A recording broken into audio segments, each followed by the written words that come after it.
So fired up today to be hanging with two high-powered business leaders here in the Sacramento region. We are here with Krista Snelling. She is the COO, Executive Vice President of Five Star Bank, along with Preet Kuar, who is the CEO at Pacific Staffing. And today we're going to be talking about really how to win. And part of that, an enormous part of that, is building the right team and a diverse team. And so we're talking about two high-powered women who have figured out a way to succeed, but they're also helping other businesses to succeed here in the region. So with no more further ado, I will first introduce Krista Snelling. How you doing, Krista? I'm good, thank you. Glad to be Good. Thank you for being on the show. And of course, Preet, how are you doing today? Very well, thank you. Okay, great. So I'll do my best to sort of coordinate this conversation so that you can tell. I think you're going to know the difference. You know my voice, but you may not know Krista's or Preet's as well at the beginning here. So I'll do my best to sort of navigate that a little bit at the beginning. So maybe we'll start off with you, Krista, just a little bit as the maybe a little background on you and Five Star Bank. All right. I will say that I am the one who does not have the really cool accent. So that'll be easy to tell. So I am a CPA.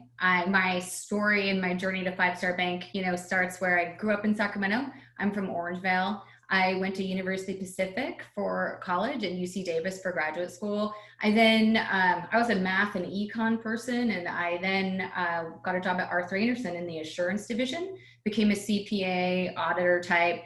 I was there when the Enron thing happened and ended up going over to KPMG, as did everybody. And then I was the controller of Placer Sierra Bank, which was my first job in banking. And people in this area know Placer Sierra. We did an IPO and a secondary offering and 3 acquisitions. So in 3.5 years, it was pretty crazy.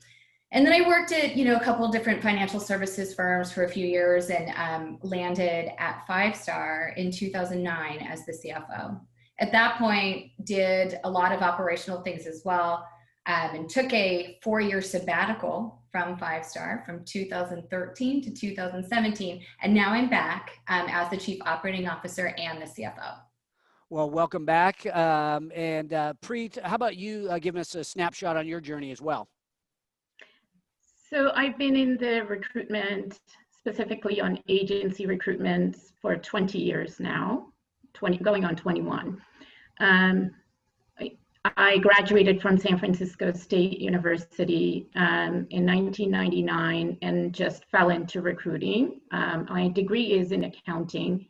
That's something I didn't enjoy. I interned a couple of positions, didn't like it, went back to my job at Safeway, and I was planning to go get my master's in education because I enjoyed interaction with people. Specifically, I was thinking of kids. And there was a customer who had at Safeway with a headhunting firm in San Francisco that supported technology companies in Silicon Valley.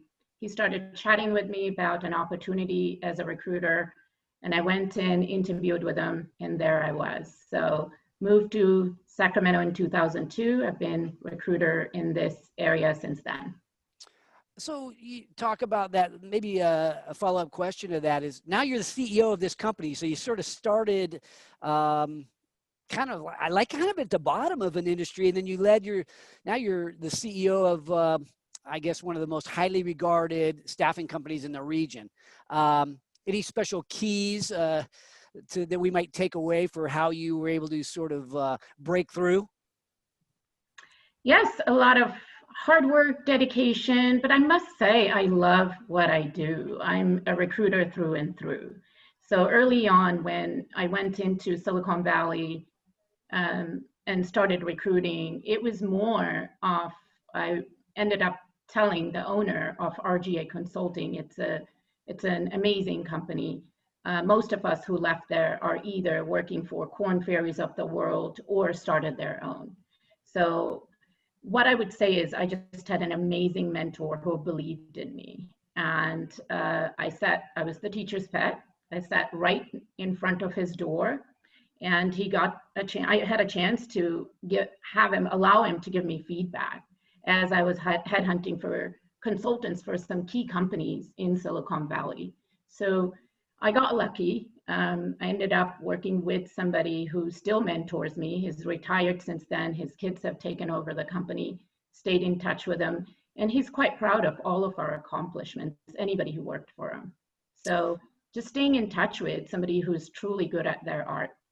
Yeah. You know what I like about that story, Preet, is that mine is very similar in the sense of having specific people who I worked for take a very deep interest in me and act as mentors and champions.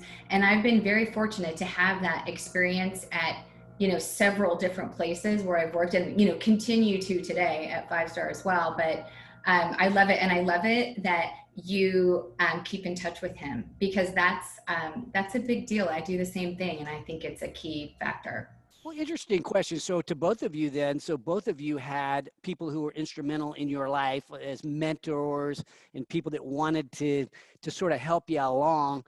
How do we find that person in our life? So, right, the average person out there doesn't have a mentor. And I think a lot of times we have to create those opportunities. Any thoughts on that, Preet?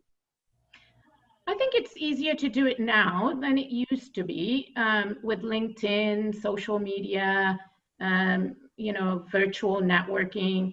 If you're truly interested in a profession or a position or a company per se, reach out to somebody who's good at it. For me, I had a manager, owner of a company that was truly good at headhunting. He could close any deals. He was very straightforward.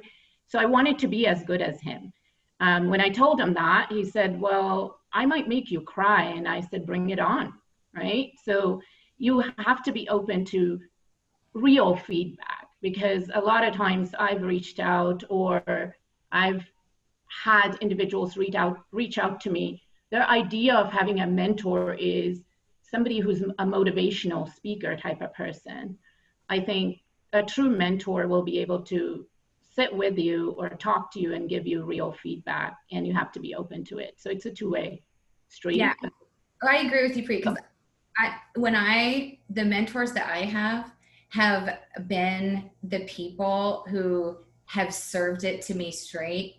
And there have been times that I have heard things that were really, really difficult to hear, but I needed to hear them, and I was open to the feedback. And every time, you know, I worked really hard to take the feedback in the manner it was intended, which is to be helpful. And in doing so, you know, it hurt a little bit, but it made me better in the long term. So I try to do that to people. I try to give very candid, you know, but nice feedback, but you know, you're not doing anyone any favors if you don't tell them. So I try to do that, but it's difficult sometimes. Do you feel like sometimes we end up running in these pockets? Like, we're talking about women's empowerment at the moment. And I know that there are women's empowerment groups that you're both involved in. You've got circles, and it's predominantly women in these groups. Preet, you mentioned you reached out to a man for this kind of mentorship. But I guess the question is, reaching outside of our comfort zone, the ones that are most convenient, is that advisable? How do you know who would be the best help? And is it better to get maybe an alternative perspective? Like maybe it's from a guy if you're a woman. I think it's good to be open. It could be a guy. I have mentors or friends that are quite different from me, and then they're similar. So for me, you know, somebody in the staffing and recruitment world, at least 2 to 3 different contacts helps a lot. So I have somebody that I talk on a regular basis and keep a friendship with or along with. You know, it's not just when I need something, but just to check on that person who is an executive recruiter, all retained in San Francisco, that I worked with. well, my former boss now, well, I've had two, not only the owner of RGA Consulting, but locally, the franchise owner, Mike DeGarian of Manpower. When I came in and worked for him, and the CFO, Malcolm Carling Smith, they were serial, I mean, Malcolm had helped several entrepreneurial companies in local market. I made sure I stayed close to them, even when I left there. And that's the reason I'm at Pacific Staffing. They recommended me to Jay Jershik, who is the founder of Pacific Staffing. So going back to your question, I think it's important to have several close connections or network or mentors that you connect with in different areas. Let's say for Krista or a couple other women executives I have, we can brainstorm about just what it's like to be a mom and, run a business, or, go through the number of hours we work on and serve on boards. So for me, I felt like I had amazing mentors who were male in the staffing world, because I had a vision that I wanted to own a search firm, either by myself or a team like I do now. So it was good I had that, but I also feel that as a mom, as a woman, I also needed to add on to my network, because there's different challenges that goes along with it. Well, maybe we can kind of, another follow-up question to that. Then you talk about challenges that sort of goes along with it. Are there specific challenges that you faced, Krista, or maybe you faced, Preet, in your journey that maybe other people might be able to relate to? I mean, for me, my challenges along the way have been more, I've had great mentors throughout my career at all the companies I've worked with, but more of like managing, the home life situation with the work at the same time. I am married to a man who is more than an equal partner at home, which has been key for me. I traveled a lot when I was in my 20s. And then when we had kids, I've always worked a lot of hours. He works too, but not the same kind of hours that I do. And I don't know if I could have done it if I didn't have that. So in terms of challenges, I tell him all the time that I chose right when I chose him, because I couldn't be where I am if I didn't have him there supporting me. So that's sort of my biggest challenge. Preet, any other challenges beyond that you may have faced in your journey that you've figured out a way to overcome? Well, I have the same situation as Krista. My husband does most of the running around with the kids. He works at Intel. He can work from home. He's in Folsom. That's where we live. I spend long hours. And in the headhunting world, you get a hold of, or you tend to interview after hours, because most of the passive candidates are working. So I had to excuse myself quite a bit during dinner time. So, explaining to my kids they're important, as important, more important, obviously, than my work. But, that's something I don't have, that the same type of, my kids aren't going through the same type of upbringing as I did, for a number of reasons. My mom stayed at home. I'm an immigrant. We moved here from Fiji. So it's quite different, but I do have a village right around me. My in-laws live with us, so we're 3 generations living together. They helped us raise kids. My parents were a minute away. So I had a lot of support along the way, but the guilt was always there, especially when I went in to help out in the classroom, and one of the teachers thought I was the stepmom, because the dad was there, my husband was there all the time. So there were times I had to, find that support system that told me it was okay. Any guilt today? No, now they're 13 and 15, and the feedback is good coming from them. I think they prefer their dad. I'm a bit more strict and rigid, so. Perfect.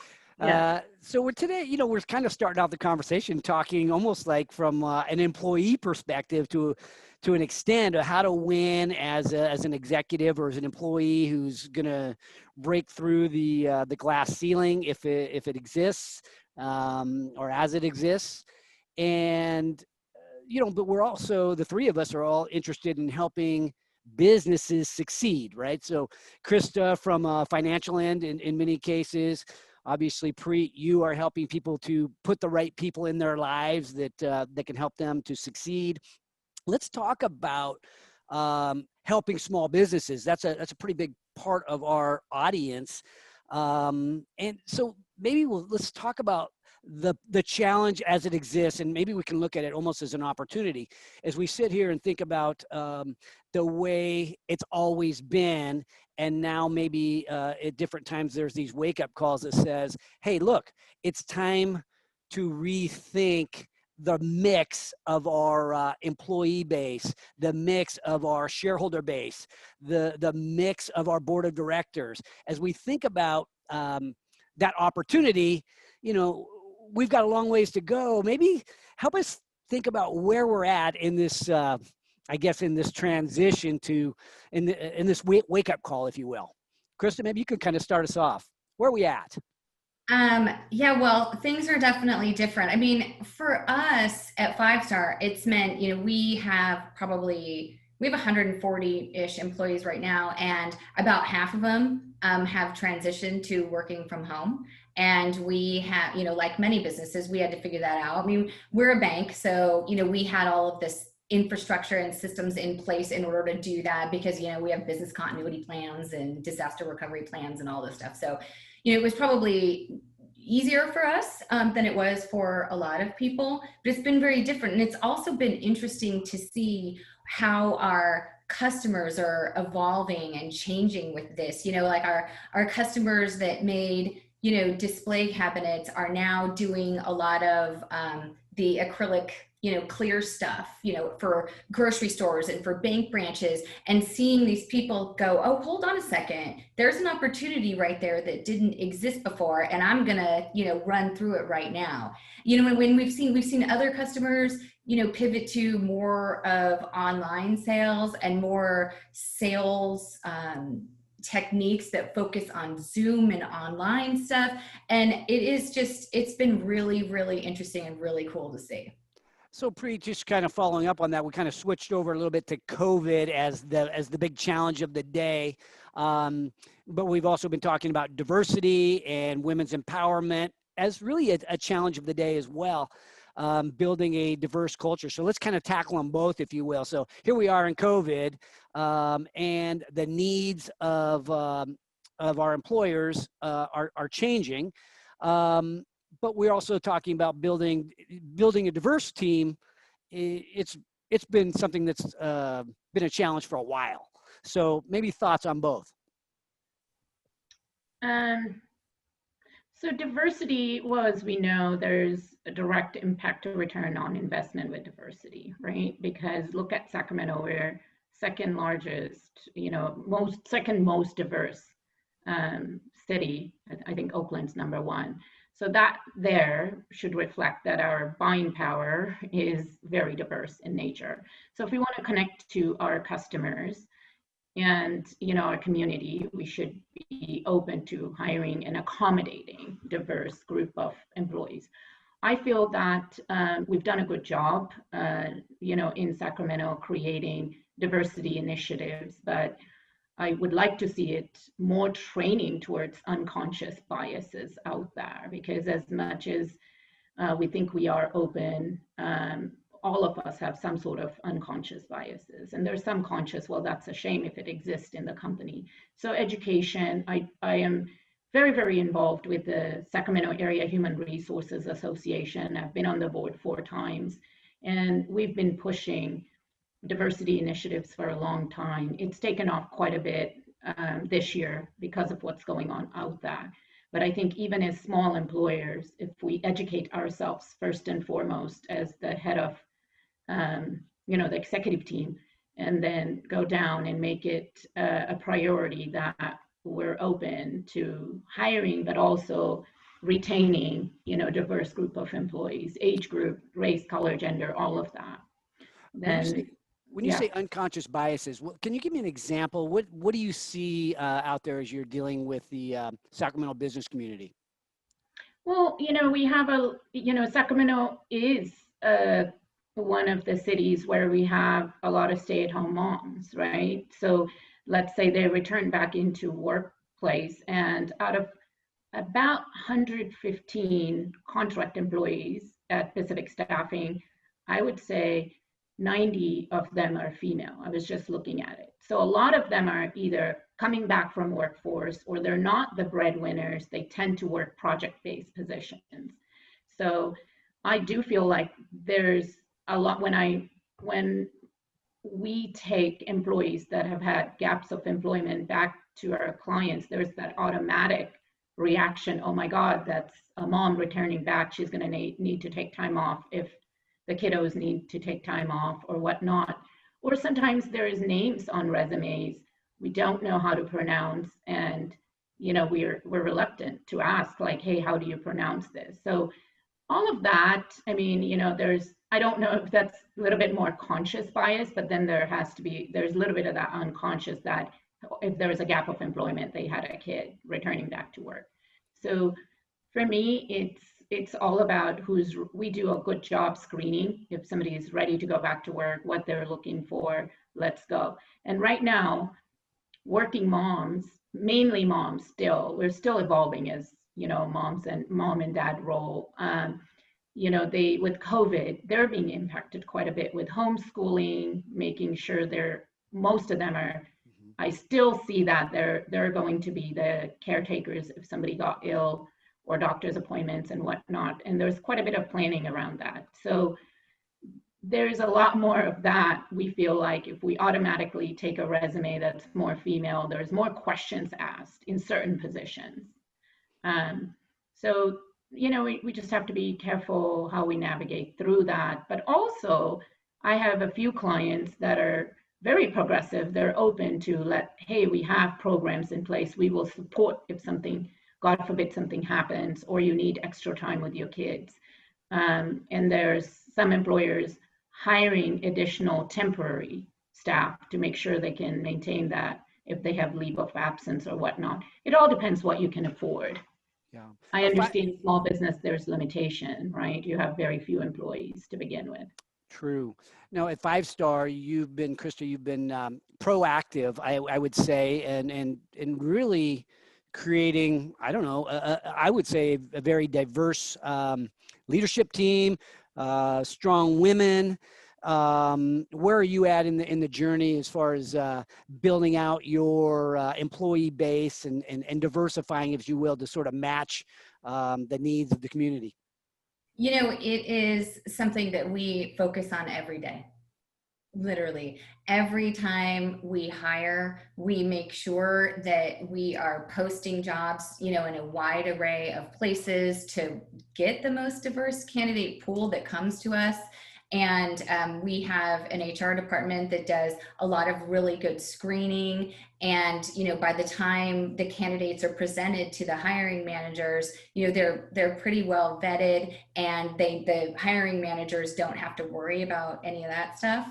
And the thing that is good about that, especially about having like 3 women, let's say, on our executive team, is that you have some diversity in the decision makers, right? And, we have experiences that we bring to the table.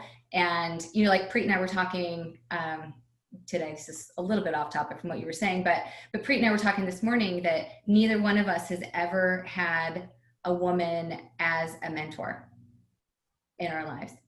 And that one of the key things that we focus on, and that I know I focus on at 5-Star, and I know Preet does as well, is making sure that the people who are coming up in our organizations don't have that experience, and that it's different. And that's one of the things I love about having 3 women. We have 8 people with C titles at the bank, and 3 of them are women.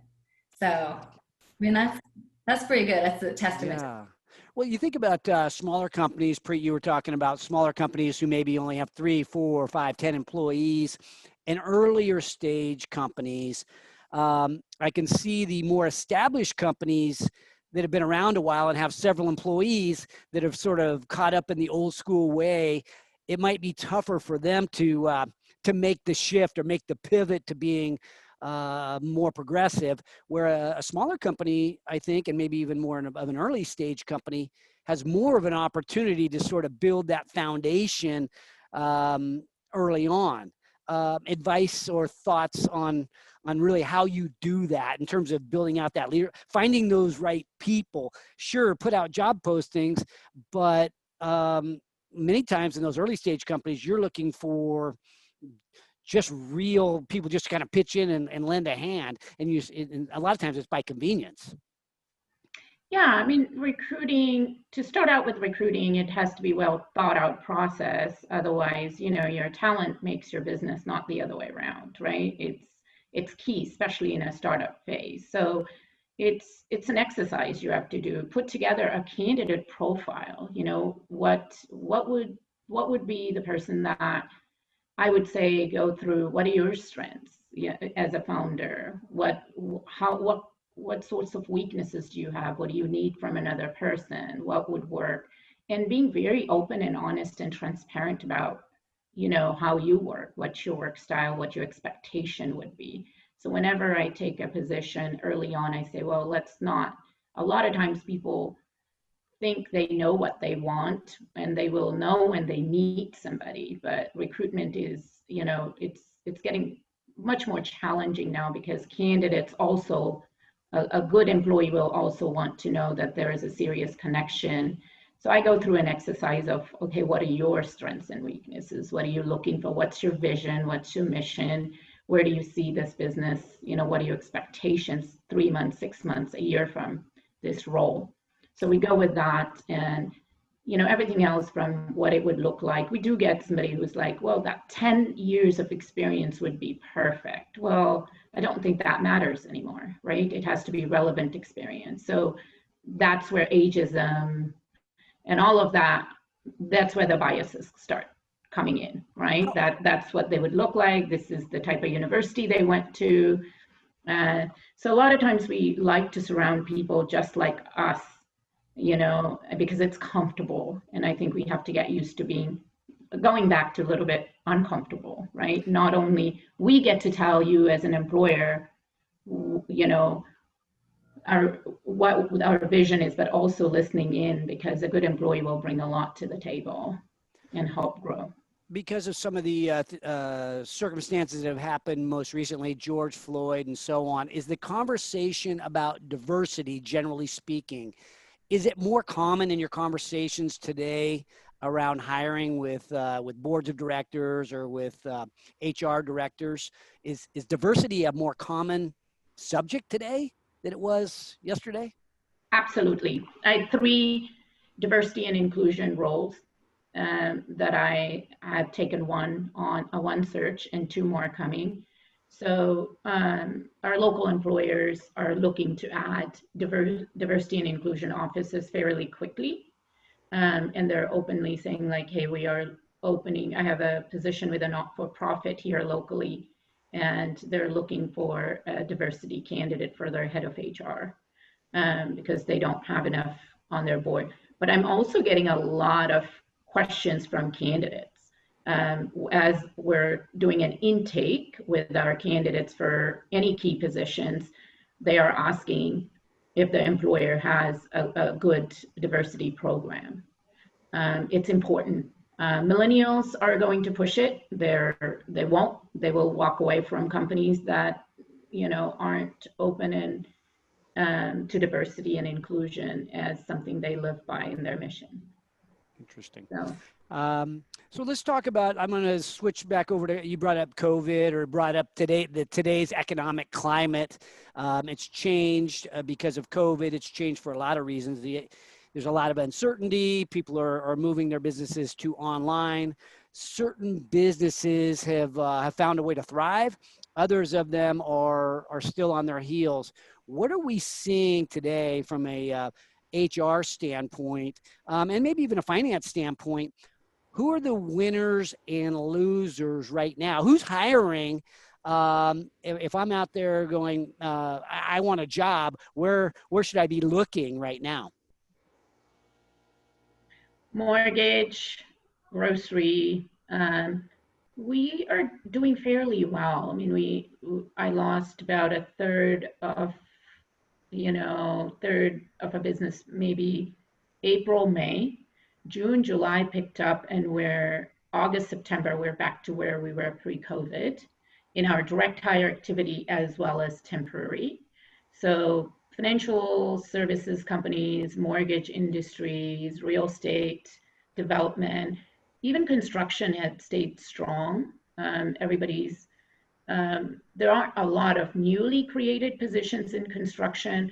However, a lot of different companies, healthcare companies, are adding on to human resources, extra help to manage leave of absence, recruitments, strong with healthcare organizations locally again. That COVID impacted healthcare companies, as we know, dramatically, but we're back to hiring again. So it's been good lately, and technology stayed consistent. So we have some software companies that have continued to add on to it. We also had a couple clients move from Bay Area to Sacramento region, and they're, hiring and onboarding employees here as well. Krista, are you seeing the same trends? Are you seeing anything different? Yeah, no, I'm seeing the exact same trends. And I know we have, I would say since March of this year, we've probably hired 20 people. So we're definitely growing. We had the PPP thing, and our SBA lending, as you can imagine, is thriving right now. And it's been great. And we have been able to find really good candidates. But we're seeing a lot of competition though with other financial services firms and mortgage. So Preet's right on with that. So thinking about that, you may or may not know that I'm invested into like 40 companies here in the Sacramento region. Many of them, I'd say most of them, bank with 5-star, by the way. But some are doing better than others, right? So we've got construction companies that are doing pretty well. They seem to be staying busy, especially on the home improvement side, but even on the commercial side, where hospitality type stuff that might be looking a little more at the leisure dollar or at the face-to-face event like restaurants, they're still not quite back where they need to be. And you're probably, Krista, you're probably seeing people pivot, finding a way. You mentioned that, seeing people get more creative. So thoughts on that as we reach out to these small business people to get in their heads. Thoughts on how we might want to approach this?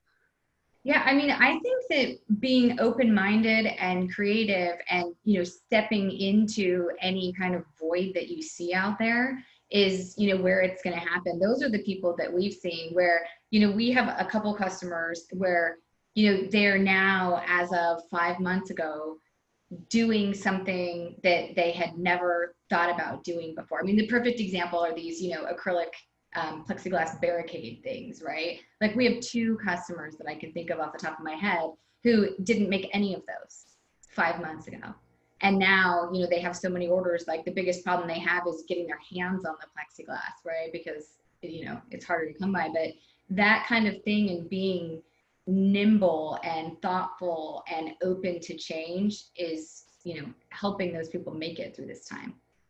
Yeah. And I want to kind of go back to one of the things I tried to get the question out at the beginning to sort of establish where we're at. If you were to think of a baseball game, 9 innings, and we're trying to build a workforce, we're trying to build an investor group, potentially a board of directors that really matches what we want, our goals, right? As employers and as business leaders. So we're making this change. I feel like we're not there. Are we in the very, very early innings? Are we halfway through where we ought to be? Or are we further along than maybe what I'm implying? I would say that definitely progress has been made. And I think that would be difficult to refute, but I mean, I would say we're in the first third of it. I think that there's a long way to go.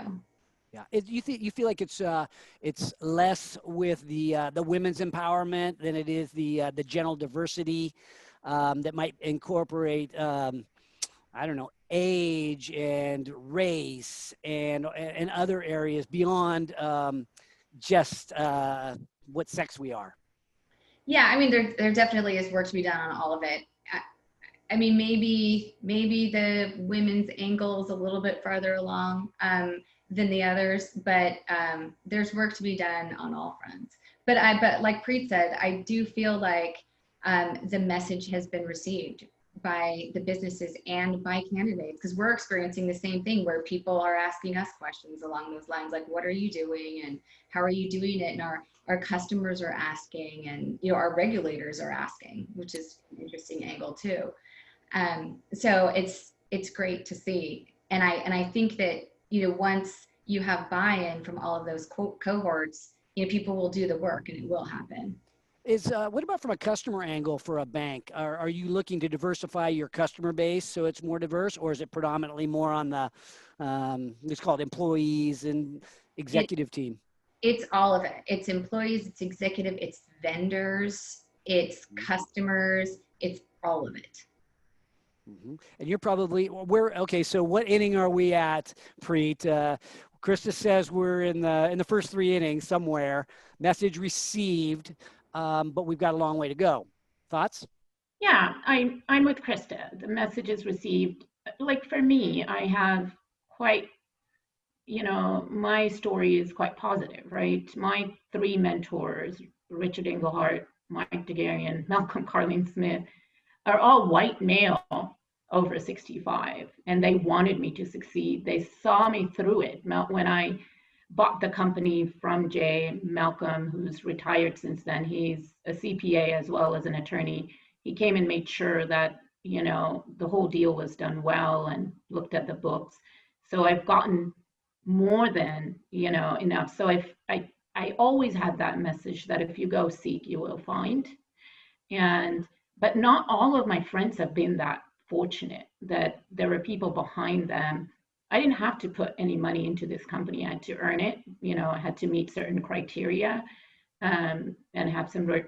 So that being said, I want to be that mentor to somebody, right? Especially, I am an immigrant. My dad didn't even speak English. I came from Fiji when I was almost 16 and, had tons of opportunity. I would hate to see it regress or, we get divided as a community. So to do that, you have to be that type of leader that's pulling people up. And I'm involved with Women's Empowerment, which is a group that brings homeless women into workforce. And I always go in there and say, this is not a handout, it's a hand up. It's a training program, so you can do it on your own. And they're the true heroes. I get motivated when I go into their graduation classes to see where they were at the beginning and where they are at the end of their program. So again, I had a very loving family, very strong support group. I have 2 brothers who are very bright. One is a business owner here locally, who is a good mentor along the way. But again, there weren't a lot of women who were like, hey, forget this, you can do it, you should do it. I got discouraged often actually, because of the mom guilt, or they felt like it would be too much. I wouldn't have it all. So again, so there's work to be done. So personally, I'm motivated to be somebody who is, pulling other women, especially immigrant or anybody from, similar background as mine as well.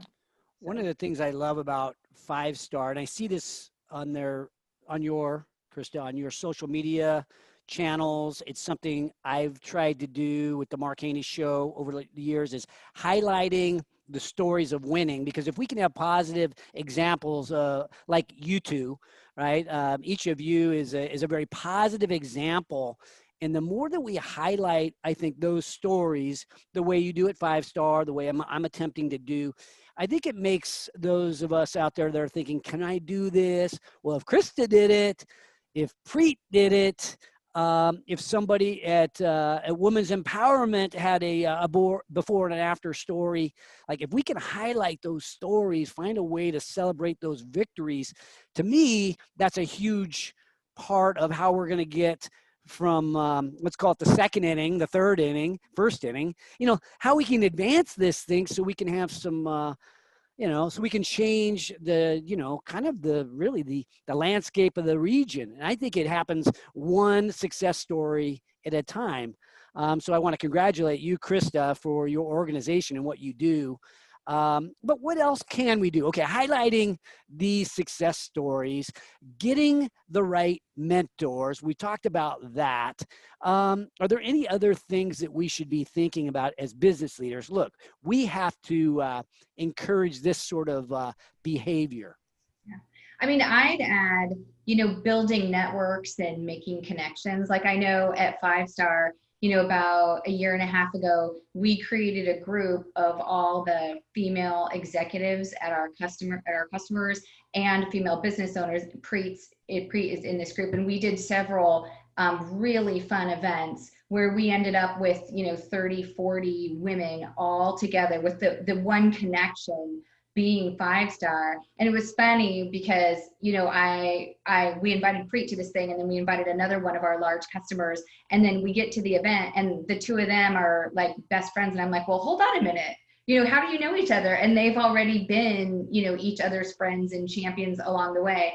And, during that group, we've had our customers make true connections with each other and hire each other and call each other and get advice from each other. And it's been a really, really cool experience.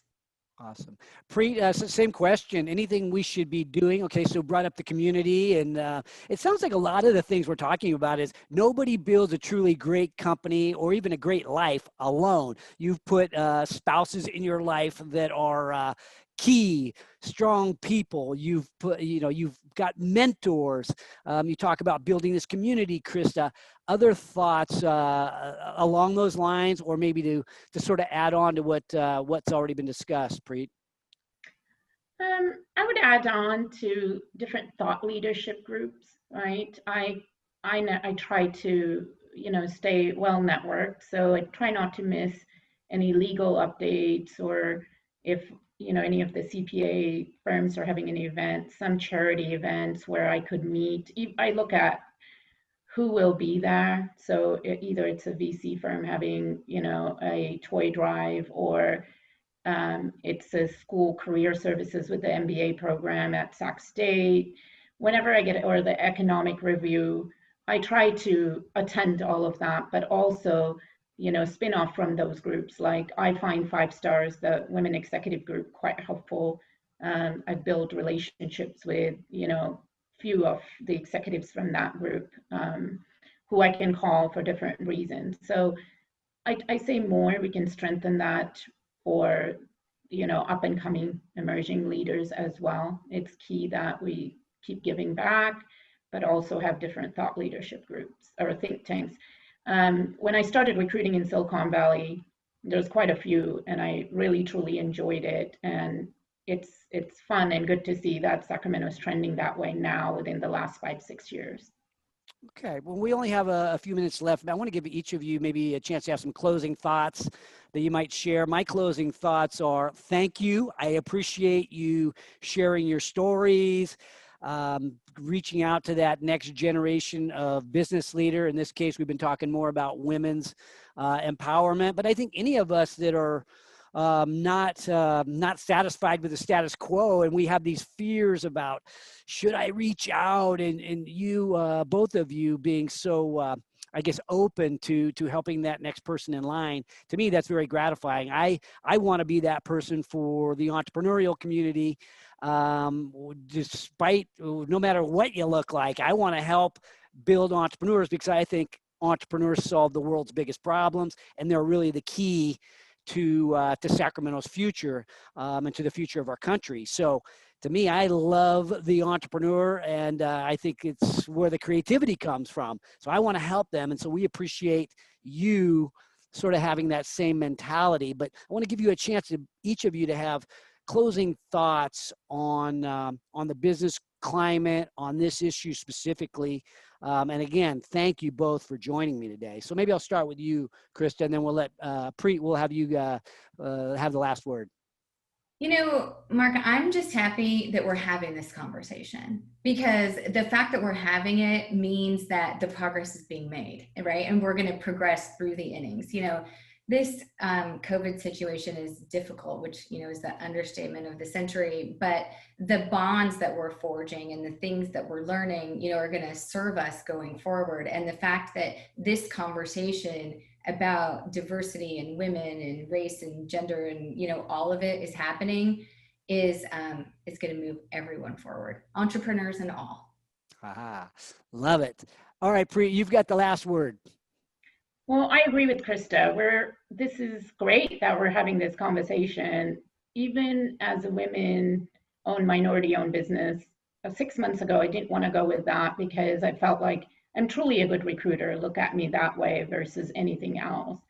Now I'm proud to say that, because to me, it's motivating others that, you know, that we can do it. If there are people who think they're limited because of who they are and how they look, or the limitations others would perceive in them. But I'm so glad. I feel like it's going to be disruptive, a bit uncomfortable, but we'll get there, because we're going to have that conversation. And as long as we're truly, you know, looking at this is a good thing for all of us.